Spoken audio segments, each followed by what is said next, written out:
all the transcripts and all those things we said about them kissing people on the anus and pissing on the cross and all that. Forget about it. You know, we exonerate the Templars completely. It was found out that Mr. Hitler Youth from Bavaria, where the Illuminati was formed, was investigating in the Illuminati and the Templars long before they came out and said, we found this mysterious document that exonerates the Templars. So according to the Vatican, the Templars are okay again. No worries there. So who is this man we call the president? I'm doing a story on space-based weaponry and the coupling of DoD with NASA. This is how I started my Obama investigation. And I'm trying to understand how this fits into Werner von Braun's predictions.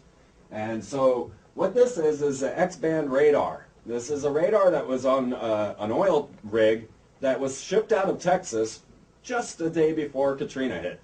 Everybody forgot about the X-band radar after that.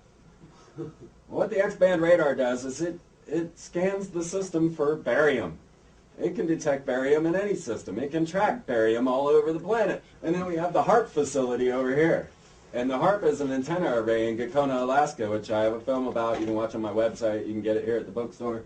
HAARP is an antenna array that shoots ultra-low frequency waves into the ionosphere, and with that they can manipulate different frequency modulations, causing earthquakes, causing floods. As a matter of fact, the USA Today reported Milosevic accuses U.S. of using HAARP technologies to cause earthquakes and floods in the Middle East. Yeah. Front page of the USA Today. My problem is that they don't database the USA Today. So because I did not collect and hold all those papers from 1999 and 90s, I don't have the evidence to show you. Nobody databases the USA Today. But they've given all these Masonic clues and secret symbols, and I tell you straight out that Milosevic was accusing U.S. of using this technology to cause earthquakes and floods. And so what is happening is we're all being chemtrailed, right? We all know this, right? We see the grid pattern, but what is it for? Well, two of the main ingredients within the chemtrails is aluminum and barium. So one is so that you're tracked by the X-band radar, which left out of here just before Katrina, went all the way around Central America to set up next to the HAARP facility in Alaska, where Governor Palin is, right? And then, of course, the HAARP facility runs on a radio frequency waves, using ultra-low radio frequency waves. So the aluminum in your system has now made you a perfect antenna. So now you are a perfect component for these two systems to work against you. All of this was put together and is now housed in Cheyenne Mountain, which is the home of the Missile Defensive Shield. And when they announced that they were moving the Missile Defensive Shield to Cheyenne Mountain, which if any of you are familiar with Stargate, that is Space Command. That is Cheyenne Mountain where the Missile Defensive Shield was put. That's Colorado Springs. As soon as they announced that the Cheyenne Mountain Missile Defensive Shield would be put in Cheyenne Mountain, a rocket burnt throughout our atmosphere, and I watched this as it happened, and it miraculously was heading to a missile silo at the time. I have a friend with a $2 million home in a missile silo, and this big burning apparatus just looked like the Empire State Building burning across the atmosphere came across. I thought we were under attack, because building a missile defensive shield, a HAARP facility, a force field. We now have a force field. This is against the SALT II treaty. This is against the Strategic Arms Limitation Mutual Destruction. This is saying, okay, now we got a force field, we can launch, and you can't launch back. Because HAARP can shut off all electronics and specific. So we do have a missile defensive shield. But all of this starts to sound a bit like a sci-fi story. But how close are these sci-fi stories to reality? Can we call this predictive programming? And just have you notice that these are the SG-1 characters. This is the Obama administration. Can you tell me the difference? Okay?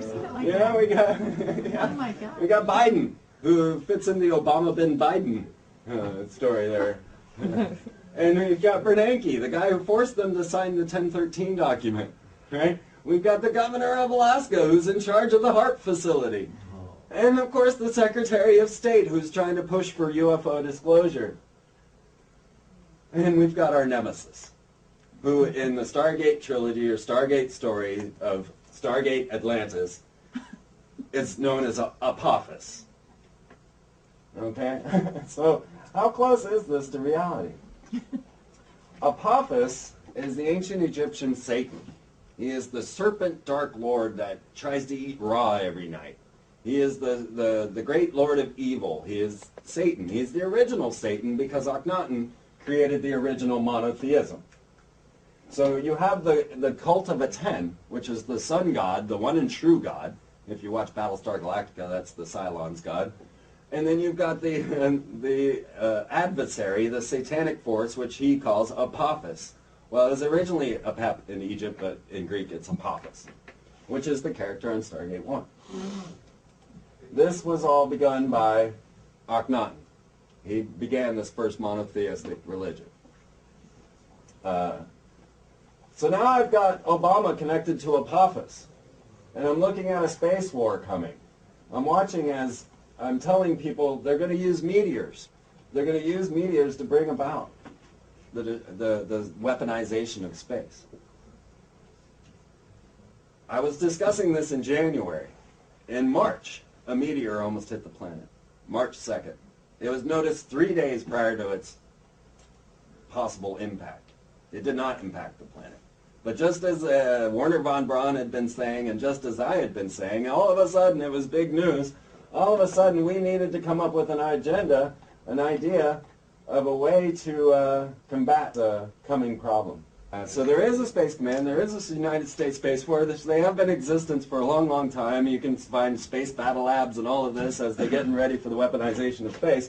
Okay, so we have this asteroid come in, and they say, oh, well, now we got to deal with this threat. We've got a big problem. We're having an issue, and we need to deal with it. And there are now two fighting factions on determining how to stop Apophis from hitting planet Earth.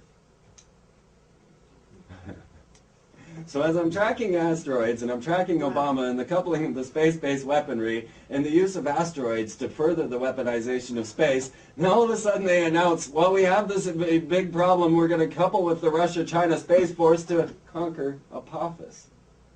Which just happened to be Akhenaten's Satan, the spirit of evil and destruction. And it came from a group of asteroids known as the Aten. So that means we're not going to all die in 2012 because they have to save us so we can die. Yeah, in 2019. Actually, or 2029 is when it comes, and it will arrive on Friday the 13th, 2029. And so right now they're getting ready, and they're trying to figure out what they're going to do about Apophis and how they're going to coordinate the efforts of the world to save us from this coming threat. And so Jet Propulsion Laboratories is saying, well, we need to nuke it. We need to nuke it.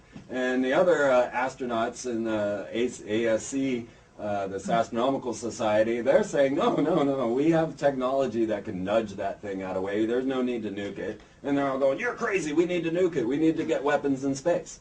So in trying to understand the Obama's bloodline, I was trying to put this piece together, and there were some weird symbolic gestures. Now, the Queen came up and put her arm around Michelle Obama during the G20 meeting when they met at the palace. This has never happened before. The Queen does not touch people, and nobody touches the Queen. They're you know, God. You're not allowed to touch them. But the Queen initiated the contact. She put her arm around Michelle. Well, this seemed to fall right into my theories because as I began to look into this study,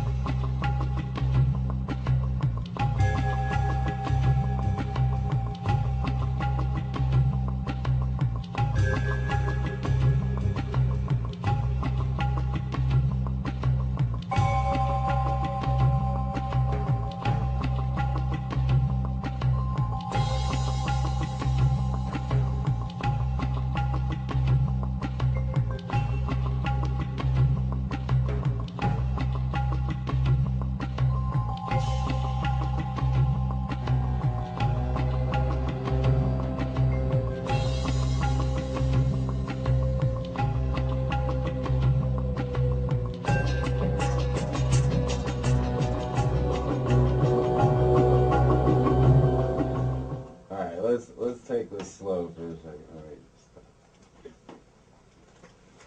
Let's consider this for a minute. Great music. Thank you. That's a friend of mine that does that. I have known all my life that there was more on planet Earth, that there was more going on, that there were ancient civilizations such as Atlantis and Lemuria that only the Freemasons write about. If you want to find out about Atlantis or Lemuria, you got to go to a Freemasonic author. You're just not going to find any information because this is their history, this is their religion, this is why they are so interested in the man writing about fish people from Sirius. The Masons, well, when you understand the ancient civilization and the height of the technological advancements that they had, then you'll find out that